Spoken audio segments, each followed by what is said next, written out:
Saya cuma menyampaikan kerisauan Walid. Sebab dia nampak Baiduri itu ada potensi untuk jadi serikan di Islam. Allah Akbar. Saya sebenarnya risau sangat. Sebab Baiduri buat perangai kemarin. Takutlah kalau Walid marah, Umi. Walid bukan macam tu. Dia sentiasa memandang lebih jauh. Kasum tahu kan? Walid ni kasyaf. Ya. Dia nampak apa yang kita tak nampak. Sebab tu Walid minta saya pesan dengan Kasum. Berhati-hati. Jangan sampai Baiduri terjatuh di tempat yang salah. Masya Allah. Terima kasih banyak-banyak, Umi.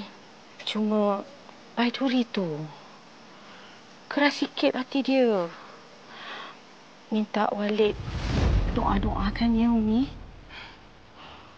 Eloklah tu nanti bila dah kahwin, hati dia akan lembut dengan suami. Tapi kena cari lelaki yang betul-betul baik. Yang ada agama, yang boleh bentuk dia. Tapi Kasum jangan risau. Dekat sini ada ramai calon. Kasum pilih je. Saya tak kisah, Umi. Kalau jemaah kat sini pun, saya terima je. Betul tu.